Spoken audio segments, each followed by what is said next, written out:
Hey, this is A7X Fan Ben, and this is part 6 of the hourly campaign. So tonight I hope to finish fleets and also start playing, which was really exciting. So that's what I'm planning at least. There could be unforeseen difficulties that prevent me from starting play, but I've only got four more fleets to make, and then I should be able to start the game tonight, which is really exciting. So over the next hour, I'm going to finish those 4, and then hopefully start with move actions and go around the board and start playing the game. So I will say I haven't done this as much in November. There's only been one session in November, and we're already into the second half of the month. So ideally, I would do about 4 sessions per month, an hour per week. So I might try to do 3 sessions in the last like 13 or so days of the month here, but I'm not 100% sure if I'll be able to or not. But that's kind of the goal tentatively going forward. So tonight is going to be one of the more exciting times for this game because I finally get to start playing, of course.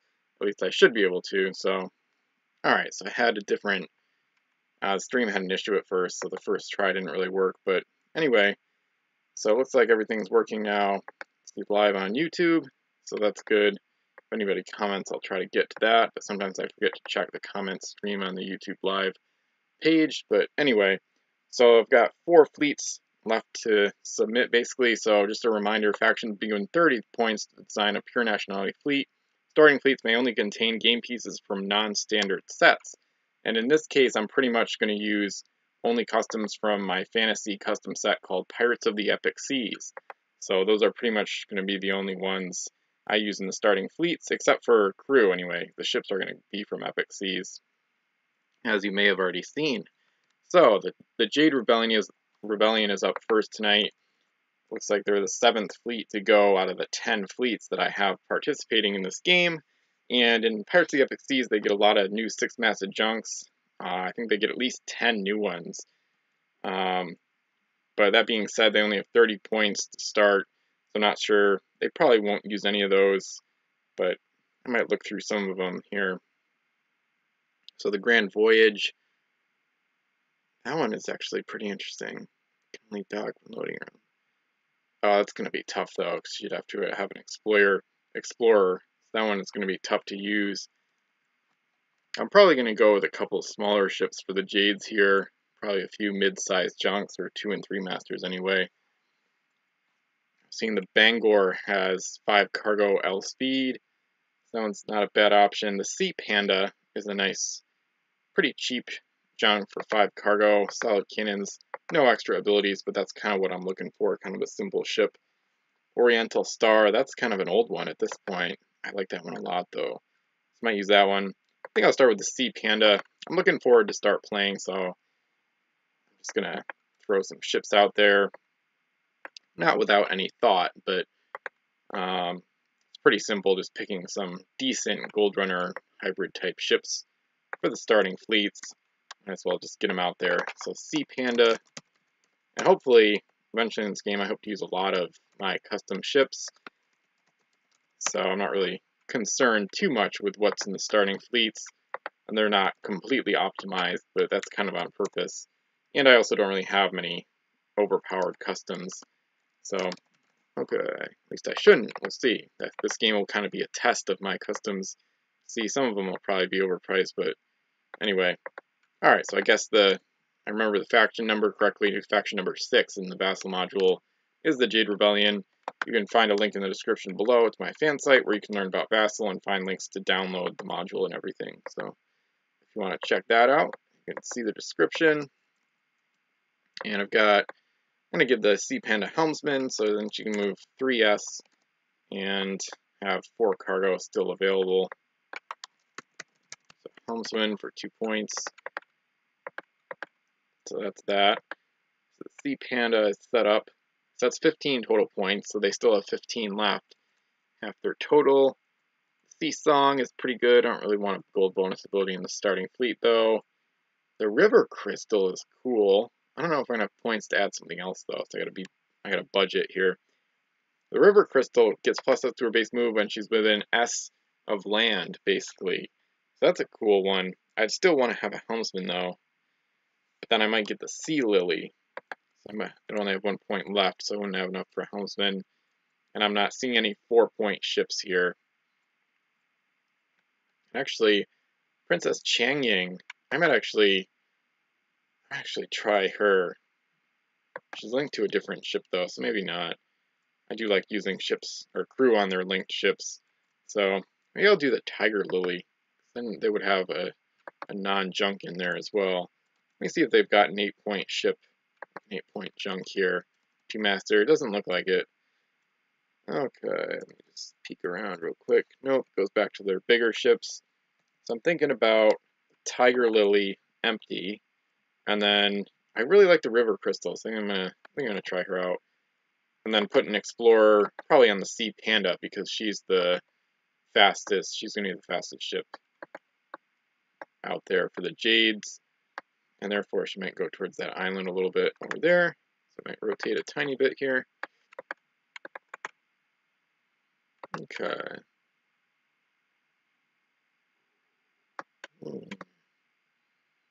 The River Crystal getting added right now. I'm still adding to Pirates of the Epic Seas. It passed 700 total game pieces, I believe, somewhat recently. Alright, so 9 points. Okay. 9, 2 masts. S plus S move, 5S, 5S, so no real chance of fighting. This is more of a Gold Runner, kind of a funky one with the new ability. But that's one of the cool things about Customs. You get to try out all sorts of new abilities, sometimes wacky ones. This one is a little strange, but pretty cool. I don't know if the flavor will allude to how she's, yeah, river going barge, so has yet to see combat, so the crew like to be close to land. They're not as used to the open waters, but we'll see how they fare.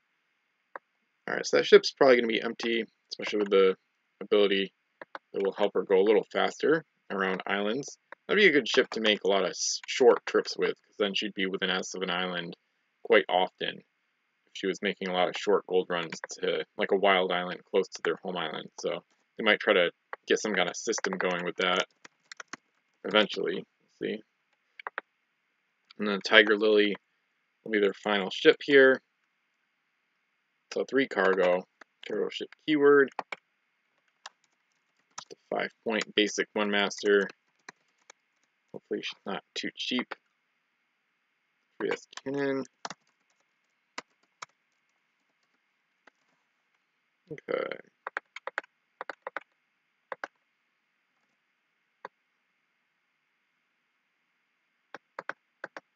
So it's the Tiger Lily. So that gets them 22, 27. So that gives them their 29 points. So then I can add an Explorer or an Oarsman, but I think I'll do an Explorer on the Sea Panda. Makes the most sense to me. That's what they're going to go with for the final point in the Jade Fleet.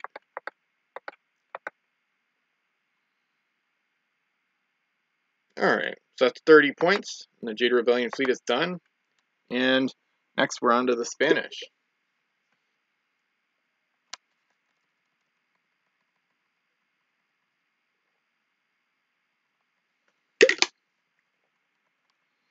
Alright, so the Spanish are going to be they're going to have a little bit of trouble here with the starting fleet, potentially, because they don't have any customs from Epic Seas. Sometimes they're not really a faction I like a lot, or I don't really pay as much attention to them sometimes. That's not always the case, but overall, Spanish, they just don't have a lot of stuff yet in Epic Seas, and they probably won't get a ton. But they do have a new 5-master, the Pacifica. I might even use that one, because it is a cool gold runner. Yeah, you know what? I think I have my fleet, maybe. I think I'm going to do a really simple one here. Well, let me look at the options. So these ships are actually pretty solid. So El Protector is one I just made. I'm looking at some of the ones I just made. I released the Pacifica on my fan site Parts with Ben like a day or two ago. The Panama is solid, a little slow for a starting fleet, maybe. Gargante de Cor is a weird, kind of a funky one. Yeah, they've got some decent kind of hybrids here. Basically, all of their ships, all of their larger ships with 4 or 5 masts have more cargo than they have massed, except for the Pacifica. But that one has some good treasure abilities built in, kind of like a flagship hybrid type thing. I'm thinking about the Pacifica with a helmsman, and then the Hoya Briante empty to start, and I think I might do that. Or else, if I don't do that, I would probably do the Protector with a helmsman. That would be 14. And then I could still get the Mar de Plata with a helmsman as well. That would be pretty impressive, actually. That would be like 9 cargo as opposed to 7. But it would be slower, a little bit slower. The Pacifica has S Explorer, which is really cool to have. Yeah, I want to go with the flagship I just made. So I'm gonna go with a 5 master, which is kind of a little different for a starting fleet with only 30 points available. But I don't think any of the other fleets have 5 masters, but we'll see when I take the first turn. Hopefully during this hourly session. The only thing that would prevent me from starting play would be like rules issues, or still have to redo, or not redo, but go over the rules a little bit at some point, possibly outside of an hourly session, maybe. But alright, so 3 S's across the board. But there could be things tonight that like crop up that I'm not expecting. I don't know what, but should be alright. We'll see. So I'm just going to put all these keywords on the same ability line, because they don't take up much space. The ship treasure trading ability is you can trade any coin with any ship with an S if you're both carrying coins. So not a good ability, but anyway, just an easy, like abbreviated keyword. Same with S Explorer. So that's like Alejandro Malaspina's ability, where you can mark an island with an S as explored for your fleet. So I would say for this game, though, as a house rule, I would say that it doesn't make it your home island, I guess. The first island faction explorer is like in a regular explorer action, or with an explorer, like actually docking there. That's going to become their home island. So I guess the Spanish could use S Explorer to mark an island explored without making it their home island. At least I think that's how I want to do it, I'm pretty sure. So anyway, I feel like you should have to dock at the island to claim it as your home island. So that's how I'm going to do it. And who knows, maybe they'll get that island that they're right next to. Maybe they'll get that as their home island. Alright, got to add a helmsman. But let me just do this ship first. Hoya Briante, 8 points, 2 mass. VASSAL, move. I think 3S cans. Let me see. 3L, 4L. Interesting. The captain crew, she gets plus S to her base move. This one's a fast ship with kind of meh cannons. They're not great, but with a captain, she could be a solid kind of mini hybrid in a way. Quite a fast ship. With Captain Helmsman, she would be SLSS speed, which is extremely fast. So, alright. Pacifica getting a helmsman. That's 2 points. And the Hoya, not the Hoya del Sol. That's overused anyway. That's 8, so 30 total points for the Spanish. They've got their starting fleet of 2 ships there. And then I'll fill this out later in my document. So the pirates are next. So now we move to the west side of the map. Let me just check the stream real quick. Nice. Still not comments, but at least it's not in the red either. It's not like low quality or suffering issues or whatever. Alright, so the pirates do have, they didn't really start with a lot in Epic Seas, but over time they've grown quite a lot, like most of the factions. So they actually have a pretty good representation in the set now. So, and the fiasco is she's not really ready yet. She might get a named crew link. That one is bizarre. But anyway, well, they've got some weird ships here. The pirates have got some weirdness. They've got a 29-point switchblade with extended range, but anyway, I think she's linked to like a mercenary crew. So, and then they get a 6-master, but right now I'm really looking for like cheapish kind of gold running hybrid type ships. So the Brigand's Nation, 6 cargo, SS move, Horde, and gold ability. That's a solid option. The Gluttony is not really finished yet. Well, definitely not finished. Not a ton of ships with great cargo. Stormy Night would be an interesting one to start with, but I don't think I'm going to do that. Yeah, the Pirates probably have more game pieces than most factions that are unfinished. Basically, any, as it says up here, any game pieces with any question marks, even like Link, are kind of not really supposed to be used yet, so I gotta flesh out some of the named crew links. But most of the set, probably at least 90%, is ready to roll, so. Yeah, there's not a lot of ships with more cargo than masts here. They're the ones that do only have one more cargo than masts total, so. Definitely some interesting ships, though. Just not necessarily ones I would want to use in the starting fleet. The Black Crow might make it, like as an empty Gold Runner, maybe. And they've got some awesome canoes that I have yet to publicly reveal. I'm really excited about those, actually. Anyway, I think they'll start with Brigand's Nation. I like that ship overall.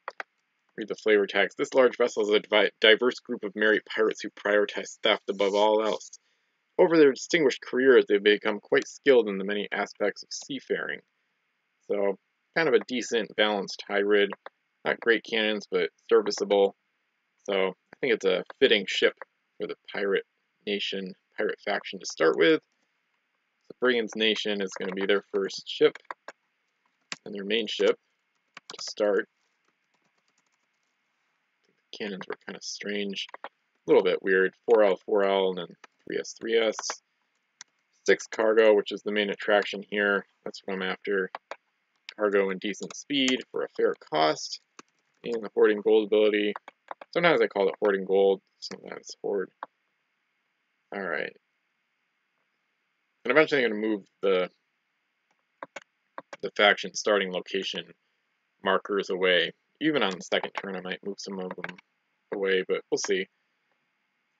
What I haven't been checking so far is like the special edition and limited edition parts of Pirates of the Epic Seas, which is quite extensive. The Curse get by far the most in those sections along with the mercenaries, but it's at 17 total points. So they've got 13 left. I am just going to go peek down here a little bit and see what the Pirates got in terms of like special rarities, like super rare. They got the Smoke's Hand, but that's totally not going to be in the starting fleet.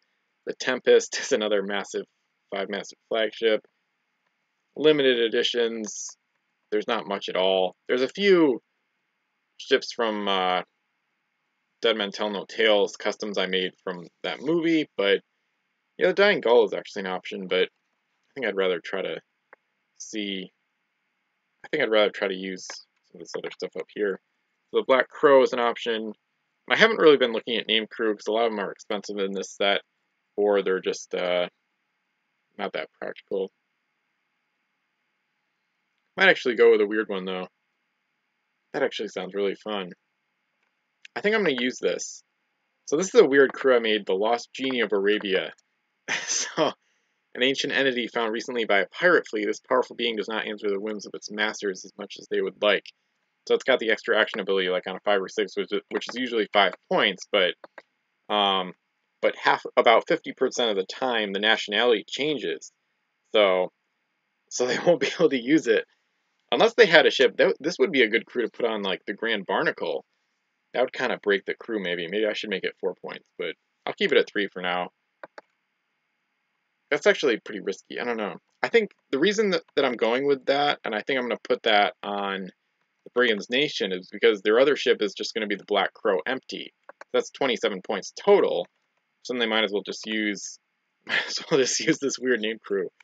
I think it'd be fun. There's hardly any, I don't know if there's any name crew in play yet, so it'd be fun to have a starting fleet with at least one name crew, or at least one starting fleet with that. So let's try out the Lost Genie of Arabia, see how that goes. This is probably going to be a pretty wacky, kind of a strange game. There's certainly going to be a lot of strange customs used. I've got some weird ones in my set, and then there's other weird ones from other sets as well. So that'll be fun. And then second ship, going to be the Black Crow, which is a one-masted sloop. So that one will be kind of interesting, I guess. Sort of. She's not really worth 10 points, but the abilities, she's got 3 abilities, so I didn't want to make it too ridiculously cheap for all the abilities combined. Like, WizKids probably would have costed this ship even more, but she's not actually, even though she's got a bunch of abilities that jack up the cost, she's not really that great of a ship, basically, so. Alright, so 8 is the default number, that's the pirates. Island trading, ship treasure, trading, and then also has crew killing, but a 4S cannon, probably not going to kill many crew. Here she's just going to be an empty gold runner, at least to start. Who knows, maybe we'll use her as a gunship hybrid at some point, but probably not. So the Brigand's Nation, 15 points, 5 crew, or 5 points of crew. So 20 plus 10 of the Black Crow, that's 30 points. And now I scroll up north to find the Americans, who are the final faction to get their starting fleet, and the final faction to go in the turn order as well. Let me just get a drink, start perusing the American section here.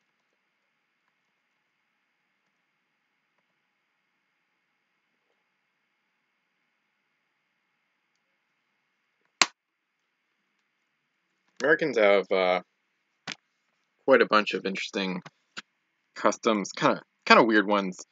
The Americans have kind of strayed from the typical American stuff they got from WizKids. Maybe a little too much, I don't know. They definitely have some interesting ships here. The Rainbow is an interesting one I could use in the starting fleet, but a little pricey. I'm thinking the Great Escape is just bizarre. It's like a vacation ship. Yeah, these are weird. It's not a very typical American set, sort of early representation. I guess the Four Masters are a little more normal. The Solemn Farewell is a solid ship. She's quite similar to the Brienne's Nation, actually, in terms of their raw stats. That's an option. That one's a little bit more recent. Golden Hawk is one of the first ones I made for the Americans. Maybe their first ship from the set, I can't remember. Yeah, the weird guys are called is really weird. Bill Nami is just a weird name I just invented from nowhere. USS Stellar is pretty solid, as the name would suggest. Deceptive Bounty is good. So they've got some solid options. Anchor is solid. They do have some solid small ships too. Maybe too many for the Americans. I don't know. It's just kind of strange. So Blockade Runner, that should be uncommon then. Let me just change this real quick. I'm just gonna put that there. Uncommon because that's usually the rarity of the Blockade Runner ship type. Ooh, I like the Pelican. Crew assigned don't take up cargo space. I wouldn't even use 3 crew. I would just do a helmsman. Ooh, that one is good. I think I'm gonna increase the cost. Honestly, it's my custom set, so if I think the cost should be increased, it's better to overprice customs than underprice. That way you avoid overpowered game pieces. So, so the Pelican seems, wow, I don't know. I'm tempted to decrease the cargo to 3. We'll see. Not right now, I guess. Spur is decent. That one's more recent. The Feather only has 1 cargo. Heroic Deeds is a fun one, but anyway, I like that one's backstory, but alright, hang on.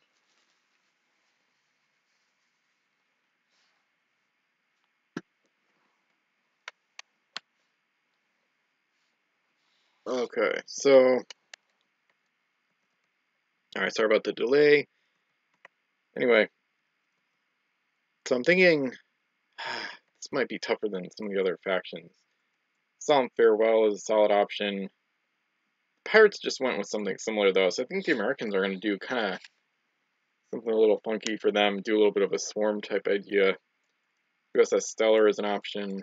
Deceptive Bounty is a really nice ship though. So that's not a schooner, I guess? I might have to change the order on some of these. Anyway, alright, they're going to start with Deceptive Bounty. So that's a 2-masted square-rigged ship. This one's kind of similar to the USS Stellar, actually. 11 points, 2 mass. So I'll move. Hopefully I'm getting all this right. Americans are faction number 1. And we've got the ability of the Maui's fish hook, it looks like. 4 cargo, so 2 L cannons. Yep, 11 points. Alright, cool. Oh, am I running out of time faster than I thought, maybe? Yeah, not too bad. Probably have like half an hour to play. We'll see. Be happy if I got through the first round of turns. That would be solid. At least, hopefully more, but we'll see. Probably more. That'd be like 3 minutes per faction turn. And they're probably not gonna get into too many unique treasure shenanigans tonight. At least I wouldn't think so, but we'll see. Oh, I think I know. I think I've got my fleet, actually. I think I'm gonna go with 3 2-masters. I think the anchor with a helmsman would be 9. That's 20, and then I can use the Stellar as like the flagship of sorts, I guess, for 10. So that'd be 30. So yeah, I'm gonna do the Stellar next, and then the anchor to fill out the points as the 3rd ship. So they're gonna have 3 2-masters in their starting fleet, with the Stellar kind of being like the flagship. Well, Deceptive Bounty is maybe as good of a ship, or at least similarly good. It's similar in general. Alright, Stellar, 2S 3L cannons, and home island raiding ability. I just love 2-masted schooners. It's one of my favorite ship types. They look nice, they're sleek, small but effective. A lot of the early ones were good, like from Crimson Coast and Revolution. We saw a lot of good, or great 2-masted schooners in those sets. Alright, Stellar, and then Anchor will be the last one. This one doesn't have an ability, so pretty cheap. Kind of strange cannon arrangement, but that's one thing I like doing with customs too, though. There's a lot of typical, 3S, 3S cannons, so why not make it weird? 2S, 5L. So one is great, one is horrible. It's kind of funny. Alright. Yeah, it just changed it up, so you're less likely to have ships that are exactly the same when you make a ton of customs, or if you forget what WizKids made.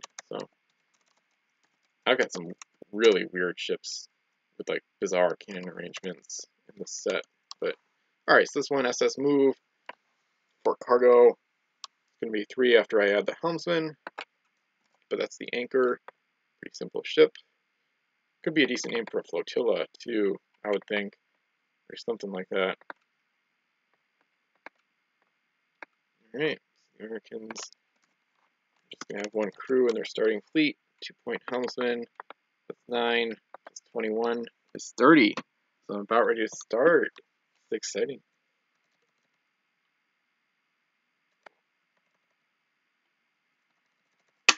Alright. So I'm probably going to put music on eventually. Hang on, I got another issue here. So I can't remember if I mentioned it already or not, but I'm going to do first resource roll. I think it's going to happen when the first wild island gets explored. So since factions are sailing in, first island they explore is going to be automatically made their home island, and then from there, I think I'm going to start the resource counter only once a wild island is actually explored for a resource. So if I start it sooner, I'll have to decrease the counter for the economy edition rules every turn when there's no resources even in play, so kind of pointless. Alright, so without further ado, after about 5.5 sessions, or about 5.5 hours basically of prep, I'm finally going to start the hourly campaign.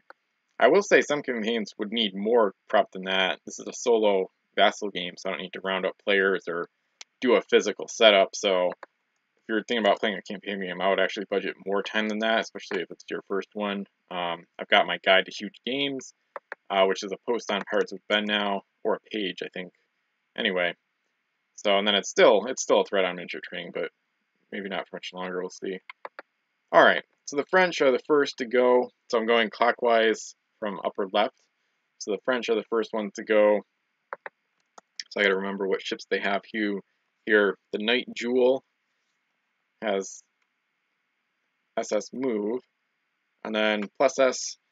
And yeah, this is one thing I'll have to do a lot, and this is part of the reason I want to use the display capture option, so you can see the windows of the like ship stats and everything and abilities, because I'm going to need this a lot, because I don't know some of my customs nearly as, or most of them I don't know nearly as well as the WizKids ships that have been, you know, out for a decade or more. So all these customs have been made this year from Pirates of the Epic Seas at least, except for a couple, but almost all of them this year. So anyway, so I'm still getting used to them. There's a lot of custom abilities and stuff like that. So her ability won't really come into play. And then she has, yep, a helmsman. That one's moving 3S, triple S speed. Peliel, or Peliel, is moving S plus L. She's got secret hold and galley, but no helmsman. And then the unicorn pearl doesn't really have an ability that is relevant to gold running, at least not yet. You probably won't find that UT. I can't remember if it's out there even. I think it is, but anyway, 4 cargo, SS or SS move. So 3S and 3 cargo with the helmsman. So here we go. So the first turn we'll start with the frontier. I familiarized myself with the ships, and we're going to start moving. In terms of what the factions can see, I'm going to be kind of lenient on that. So yeah, I don't really see many islands around, so they might settle there as a home island. I think in general they're going to spread out. I think they're going to actually split up. And one big thing to remember that I hope I won't forget, even at the start here, is that there's round earth rules in effect, which is going to be kind of weird. They could reverse direction and show up in the south, but I think I talked about on the last session, or maybe the one before, about how no faction can, like, on the first turn, like, turn around and go across round earth on the first turn, because it's just kind of silly. So, or it is pretty silly. So yeah, I think I'm just going to delete the starting faction locations. Maybe at the beginning of the next turn. I'll leave them for now. The French just took the first turn of the hourly campaign, so that's exciting. It'll be a really long campaign game. It should be eventually pretty awesome. And it's exciting at the start because there's so many unknowns and so much to discover, so many unique treasures to discover right now even. Alright, so the Wisp is one of the cursed ships in their fleet, so they actually were able to put out 4 ships on their starting fleet. So the Wisp has an explorer, I guess? Okay, yeah.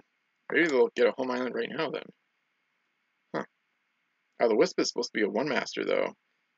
Huh. Alright, I'll have to change that right now then. Yeah, sorry about the delay. But looks like I messed up the Wisp. So let me just try to memorize. So 8 points, 5S cannon, 2 cargo. Okay, just redo this then. I was gonna say that seems a little too good, maybe. And yeah, she's supposed to be a 1-master. At least let me just make sure that too, though, in the spreadsheet here. Scroll back up to the cursed, who are the second faction to go in the turn order, obviously. And yeah, I'm pretty sure, yeah, Wisp is a 1-master, so that's my mistake. Alrighty.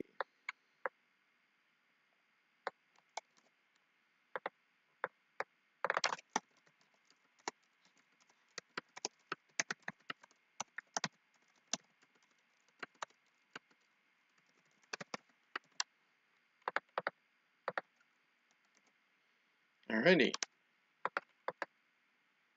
So she has an explorer. Oh, I'm just thinking about the possibilities for the cursed. They could use the Wisp as a fog hopper to establish a home island, like kind of in a like random location. Huh.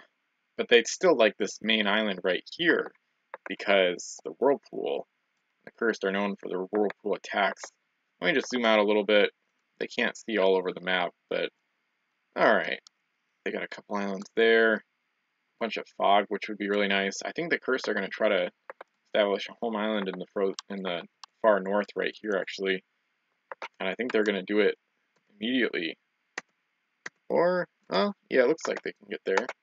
But it would be a little easier. The Wisp will turn to port just a tiny bit. And maybe she won't get there. Alright, let me just redo this.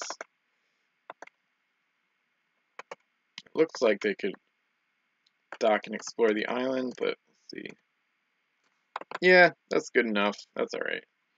So the Wisp is going to dock at this wild island, and she's going to explore it, which makes it the cursed official home island. And I think I will keep the crew chips, actually, because then I can just put them on the home island. So anyway, so those will actually be useful. So the cursed immediately establish a home island, so that's pretty interesting. And they really like the location because they've got a lot of fog hoppers, and the whirlpool right there could allow them to potentially strike other fleets pretty easily. There's also a fog pool to the southeast pretty nearby, so could be a really nice location for the cursed. And I made the map before I determined faction locations. So you can't claim any factional bias. And of course, I'm not even a fan of the cursed a lot of the time. I have been more in the past like year or two, but anyway. So of course now though, we get to see what's on the island. And oh, these are my that makes sense actually. These are actually my fleets for the other game, for Vassal Campaign Game 4, which has already started. Because I saved the map for that game, so the fleets are still in my locker when I was gonna pull them into the ocean. Nice. We'll flash forward to CG4, which hopefully will continue soon. And then, but yeah, getting back to business though. Here we go. Oh, they got plague. Oh my god. Oh, this is bad. This is hilarious though. This is what the curse get for being evil. Plague, eliminate all crew on the ship. She cannot dock. When she touches another ship, unload plague onto that ship. So the Wisp, she has her explorer killed immediately. Oh, this is hilarious. This is what you get for being the cursed. Oh, this is funny. I have to admit. Alright. So I think that undocks the ship. I might look in the pirate code. I guess it's not too important right now. And then we've also got some other UTs. Barrel of Monkeys won't affect anything, I don't think. Oh, I guess I have to put it on the ship, though. When the ship leaves a wild island, blah, blah, blah. Okay. So that goes on the ship. That's another face-up UT. But in order to transfer it to another ship, you would have to kill all the crew. Luckily for the curse, though, that was the only crew in their whole starting fleet. So they could easily pass off the plague to another ship and just make it like a suicide missile ship, rather than having to worry about killing their own crew. So, and then Cross of Coronado. I don't know if they're going to load that. I think they will. I think the Wisp actually wants that, because she'll still have a cargo space available. The Cross of Coronado. I think I'm going to make a... I've thought about this in the past, and I used this in Command the Oceans a little bit last year, where if they want, factions can actually like leave face down unique treasures on their home island and then just pick it up later with other ships. So, but I think the Wisp in this case, she's just going to load the treasure, so she might like need it on a fog hopping expedition in the near future even. So we'll see. But she's going to load it for now, and then so that's an interesting start for the curse. So they get 2 negative UTs, only 1 positive, but they do get a home island in a nice, probably a decent location, and they are the first faction to establish a home island. So at this point, they can go off and start gathering gold immediately, which is what the Opal Shrine is going to try to lead the other ships into doing. So she's just going to head due south, and then these other ships are a little slower, or a lot slower. Death Lullaby SS, Defeated Killness is just L, so... And yeah, I've got a lot of disturbing cursed ship names, so beware if they're evil in Pirates of the Epic Seas, no doubt. Alright, so the cursed are done. So the first faction to establish a home island, first to find some UTs, and now we're on to the English, who are my favorite faction in general. But they've won a bunch of campaign games, so I don't always even root for them directly every time. I haven't really been them in a campaign game outside of Command the Ocean since Vassal Campaign Game 2, which I won with the English in 2016. The King's Heart and the King's Cove both have helmsmen and explorers, because the English hardly have any. They were never supposed to really have a representation in Pirates of the Epic Seas, but I have thought of a few customs, though, which is good for them, or else they'd have to use like historical customs or something. So, King's Cove has a nice ability, but it's not going to be used on the first turn here. I think it's if she begins a move action. Okay, not at the end. Then the King's Heart does have same action twice, so she's going to roll for that right now, but she doesn't get it. So the first SAT roll, first die roll of the game really fails in this case. The King's Heart still has S+L speed and Helmsman. So, okay, they can't quite get to the island, even if I went a tiny bit east. So I'm not sure if they're actually going to settle on that island or not. Oh, they have 4S speed. The King's Cove has a helmsman, so she actually has 4S speed. So the English have an interesting decision to make, because they could explore and make that their home island. I don't know if they want to do that yet.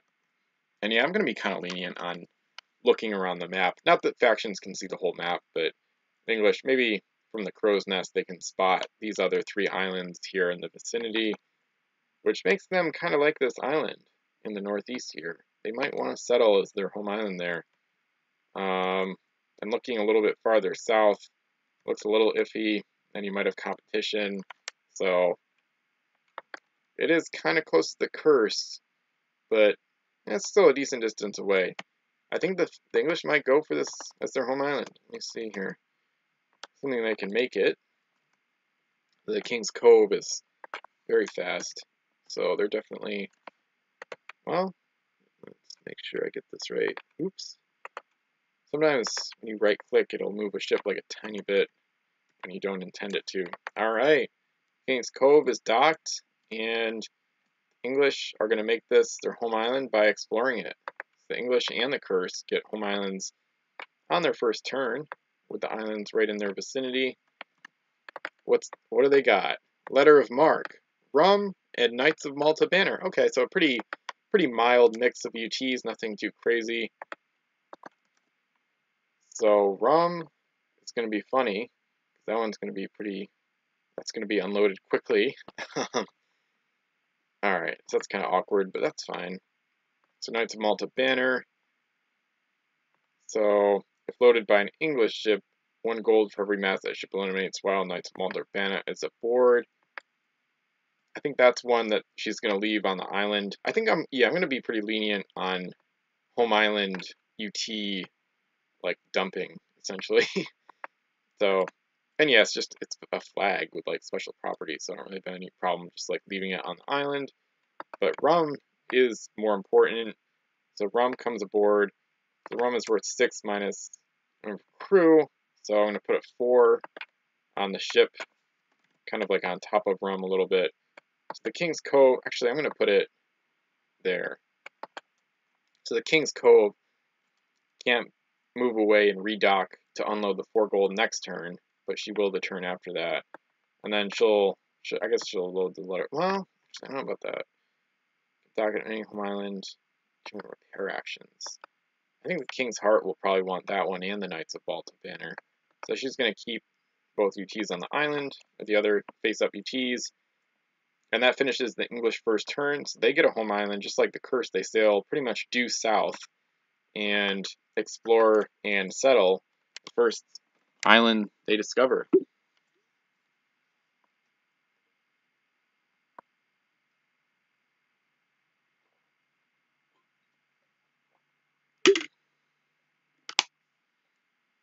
Alright, I don't think I'm going to finish the first turn, but I didn't expect to settle multiple home islands. Yay, Xerix is here! Yeah, the Wisp. Interesting fog hopper. Yeah, King's Heart is pretty good. Yeah.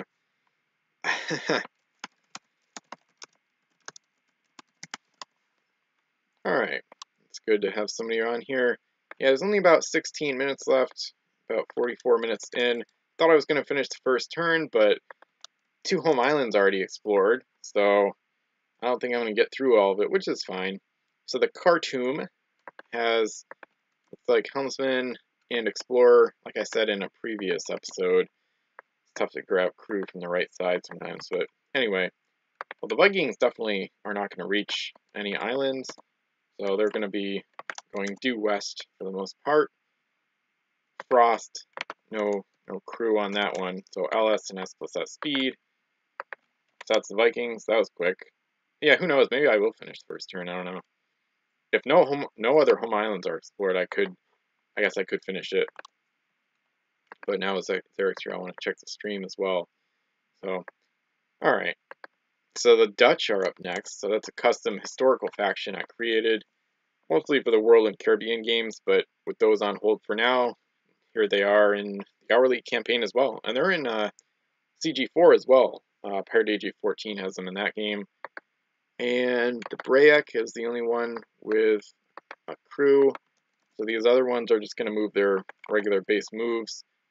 And I think I'm just going to have them go pretty much in the direction they're facing. This one's moving L. I might try a little, well, maybe not. Try a little trick, because you can actually select multiple ships at the same time, and then use the CTRL plus shift controls to move multiple ships at the same time, which can be fun. Especially with canoes, it's useful for native canoes. Okay, so Brayak can move S plus S plus S. And then Riesger, I have no idea how to pronounce Dutch names, so pardon my Dutch, pardon my English butchering if you know Dutch. Alright, so they've got 5 ships, most of any starting fleet. So that's the Dutch. So now I'm halfway done. That's 5 factions. So I'm halfway done with the first turn, so maybe I can finish it up after all. So yeah, the Vikings, they don't have a ton of stuff in Epic Seas either. They should get some more. They've got some good name crew, but still kind of a ship deficit to some extent. You do have some interesting capital ships in Epic Seas that I'm excited about. Khartoum is kind of one of them, but just kind of more of a high-priced hybrid, if anything. Alright, so the Corsairs have a couple more expensive ships, only 1 crew, kind of the opposite of the Dutch. Tangier, the helmsman, and the Pharaoh's Legacy, which I just love. This would be a beautiful ship if she was made. Galley, reroll, ignores terrain, nice cargo and speed. Cannons aren't even that bad for a Corsair galley. So, oh, there's an island there. We'll see what happens. They wouldn't want an island that's surrounded by, or half surrounded by Sargasso seas. This one's got some nice abilities too. See your hold on the treasure trading. Got cargo. Good reason she's 13 points. Alright, so they're going to go due north, I think, for now. Zoom out a tiny bit. Yeah, that's fine. Yeah, looks like I will finish the first turn. It's just when it gets bogged down with the home island exploration and, of course, the UTs associated with that, because all the wild islands have UTs on them to start. So, yeah. Yeah, I did make some pretty stacked galleys. The Corsairs are probably the faction from Epic Seas that deviates most from the Whiz Kids, like Corsairs, but anyway, like most of the factions are kind of similar to how Whiz Kids had them. Some of the American ships are a little strange. Anyway, oh yeah, I just made the Jade, duh. Okay, so now we're into the starting fleets that I made tonight, so I should be able to zip through it more easily.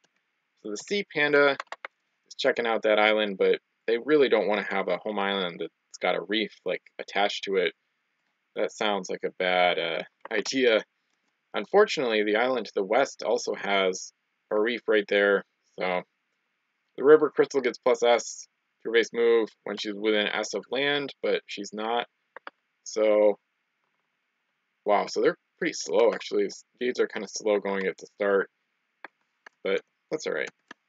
The Tiger, I think they're going to split up a little bit, just like the French. Tiger Lily's going to go a bit west here.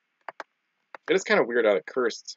They have a starting location similar to where they were in CG3, and then the Jades are almost in the same spot in the south, or pretty much the same spot as they are in CG4. Anyway, so yeah, first turn should be wrapping up tonight, hopefully very soon. So yeah. Anyway, let's see here.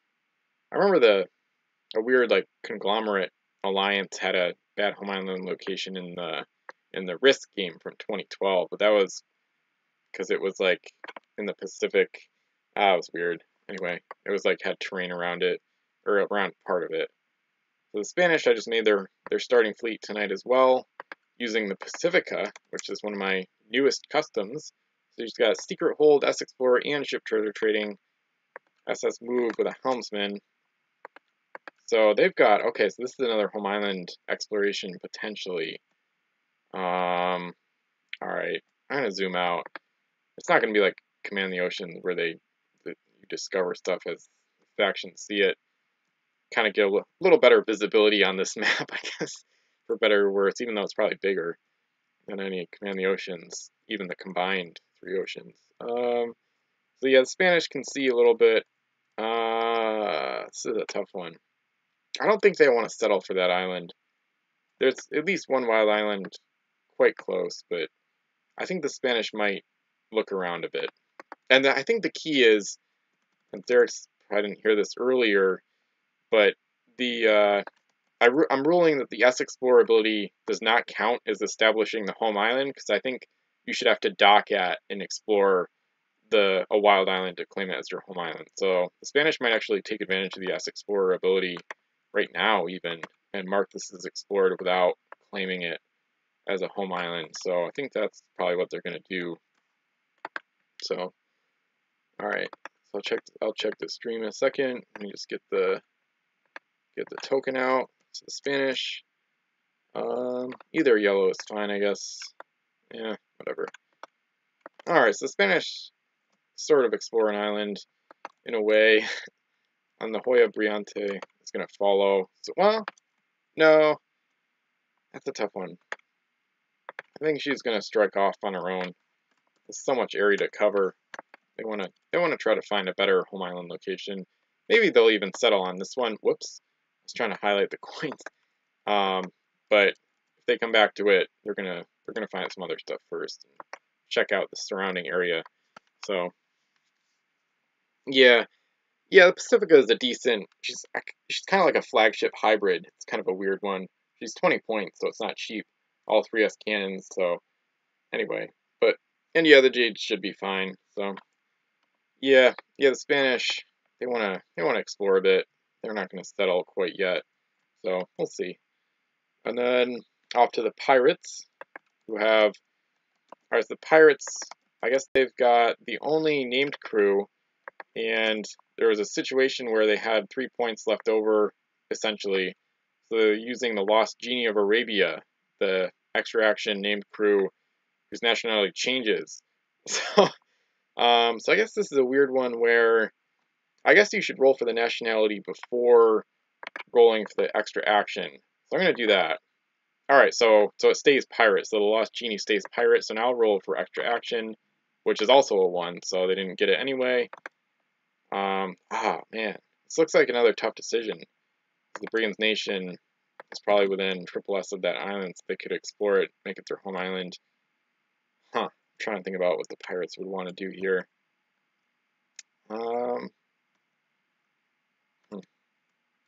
That's a good island location. A little bit to the southeast.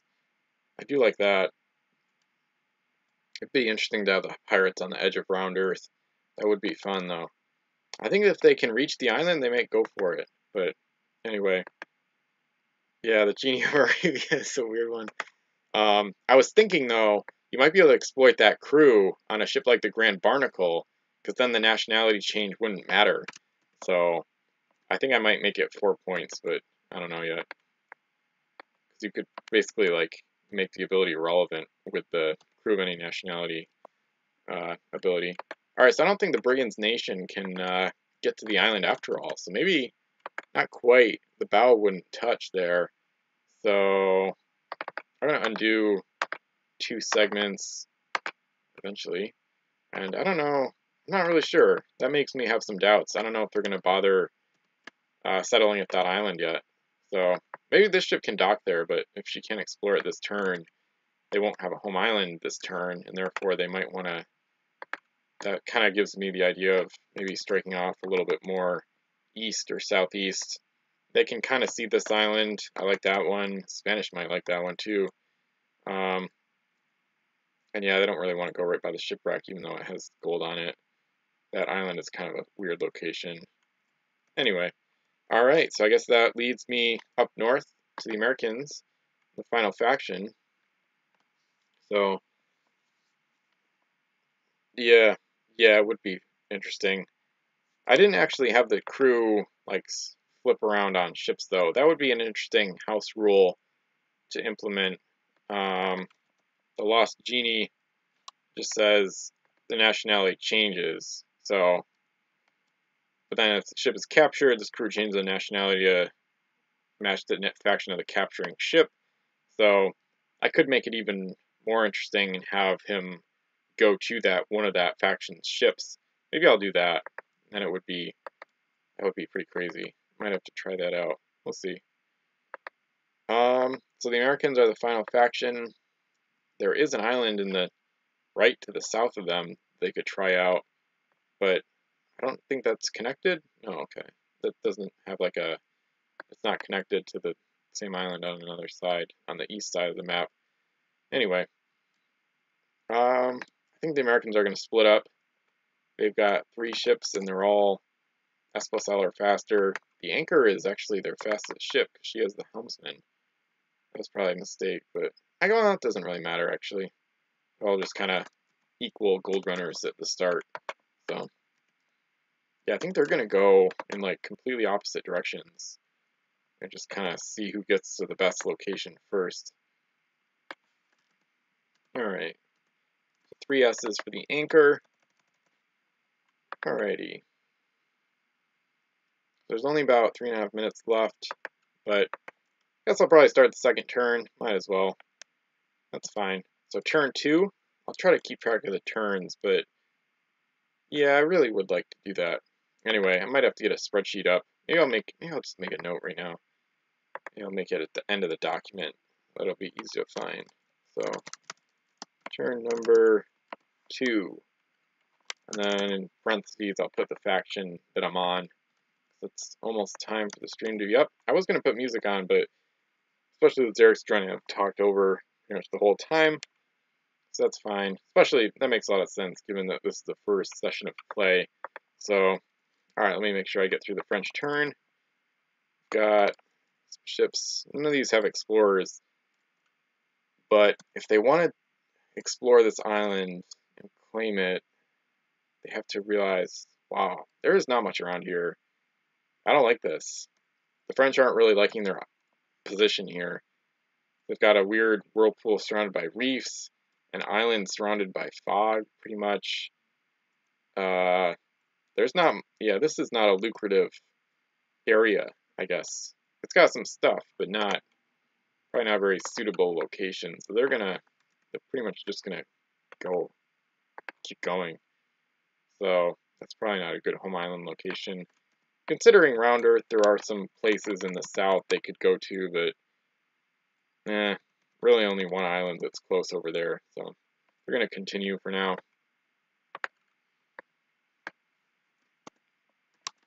But they are going to explore around these areas and just check them out. But yeah, I don't know where they're going to settle. That'll be interesting to see. Anyway, let me see. Probably about time to stop. I'll check the stream again. Yeah, some of the factions splitting up, some are staying in the same location. Alright, got a minute and a half, so let me see. Yeah, I think I could do the Cursed real quick. Let's just finish it up with the Cursed. So the Cursed, they got some weird home island stuff going on with the Wisp. They got Plague, which is funny, because the Cursed are evil, so that's what they get. But it's also fitting, because then they get to spread the Plague. Most likely, at least. And they might even do that now. Actually, no, the Wisp has fog hopping, so that's actually hilarious.